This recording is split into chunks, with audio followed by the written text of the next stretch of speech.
Friends அனைவருக்கும் உற்சாகமான காலை வணக்கம். நான் அருண்குமார், கோயம்புத்தூர்லேருந்து நான் ஷேர் பண்ணுறேன்.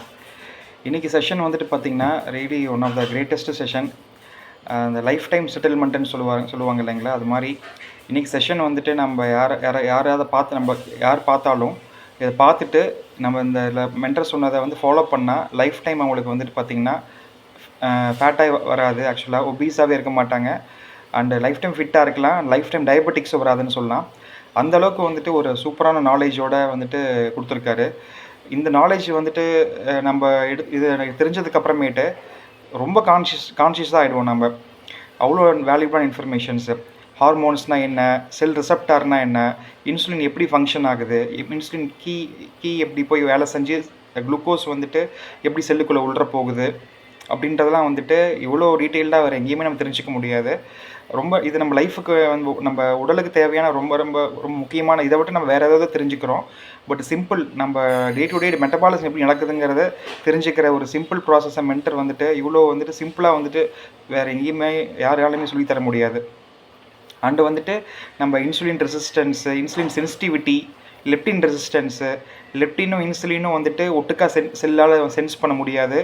ஸோ அதனால தான் இன்சுலின் அதிகமாக செக்ரீட் ஆனிச்சுன்னா நம்மளுக்கு வந்துட்டு பசிக்கிறங்கிற போதுங்கிற ஃபீலிங்கே நம்மளுக்கு ஹைப்போதாலமஸ் வந்துட்டு நம்ம அந்த சென்ஸ் ஆகாது. ஸோ அதிகமாக நம்ம எடுத்துக்கிட்டே இருப்போம். ஸோ அதனால் எக்ஸஸ் ஃபுட் அதிகமாக வருது. அண்டு வந்துட்டு நம்ம பார்த்திங்கன்னா அதே இல்லாமல் quality of carbohydrates, glucose spikes பற்றி சொல்லியிருந்தாரு. ஸோ நம்ம அந்த குவாலிட்டி ஆஃப் காம்ப்ளெக்ஸ் கார்போஹைட்ரேட்ஸாக இருக்கணும், ஃபைபர் ரிச்சாக இருக்கணும். அப்படி வரப்போ வந்துட்டு பிளட்டில் வந்து ஸ்லோவாக ரிலீஸ் ஆகும். ஸோ அப்போ கரெக்டாக இன்சுலின் மெதுவாக சுரந்து நம்ம செல்லு கரெக்டாக போகும் அப்படின்ட்டு. அண்டு இன்னொரு விஷயம் சொல்லியிருந்தாரு, ப்ரீத்துங்கிற புக்கில் இருந்துட்டு சீவ் பண்ணுறதை பற்றி நம்ம ஒரு நாளைக்கு வந்துட்டு அதிலேயே தான் 2 hours நம்ம சீவ் பண்ணணும்னு சொல்லியிருக்காரு. ஸோ மென்டர் நம்ம இப்போ பிரேக்ஃபாஸ்ட் 20 minutes எடுத்துக்கிட்டோம் அப்படின்னா லஞ்சுக்கு 20 minutes, dinner coconut ஷீவிங் 20 minutes, 60 minutes ஆகிடுது. 1 hour 2 hours. அண்ட் மெயினாக டங்க்கு, டீத்து அண்டு வந்துட்டு நாக்கெல்லாம் யூஸ் பண்ணி சீவ் பண்ணணும், அப்போ தான் அது நம்ம நல்ல குவாலிட்டியாக இருக்கும் அப்படின்ற மாதிரி சொல்லியிருந்தாரு.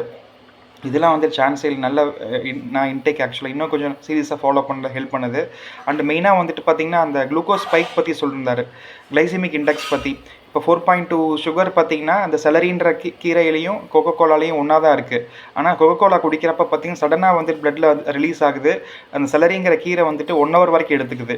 ஸோ அப்போ இன்சுலின் வந்து கரெக்டாக அந்த செலரியில் சுரக்கும், கோகோகோலாவில் சடனாக சுரக்கிறதுனால நம்மளுக்கு வந்துட்டு ஒபீஸ் ஆகிறது, இன்சுலின் சென்சிட்டிவிட்டி இல்லாமல் போகிறதுங்கிறதெல்லாம் சான்ஸே இல்லை. ரொம்ப ரொம்ப வேல்யூபிளான இன்ஃபர்மேஷன். நான் ஃபஸ்ட்டே சொன்ன மாதிரி இன்றைக்கி செஷன் வந்துட்டு இட்ஸ் லைஃப் டைம் நம்ம ஃபேட் டு ஃபிட்டாக இருக்கிறதுக்கு வந்துட்டு மென்டர் கொடுத்த ஒரு பெரிய பொக்கிஷன் தான் சொல்ல முடியும். இந்த ஆப்பர்ச்சுனிட்டி கொடுத்த மென்டருக்கு கோடானா கோடி நன்றிகள். Thank you so much friends.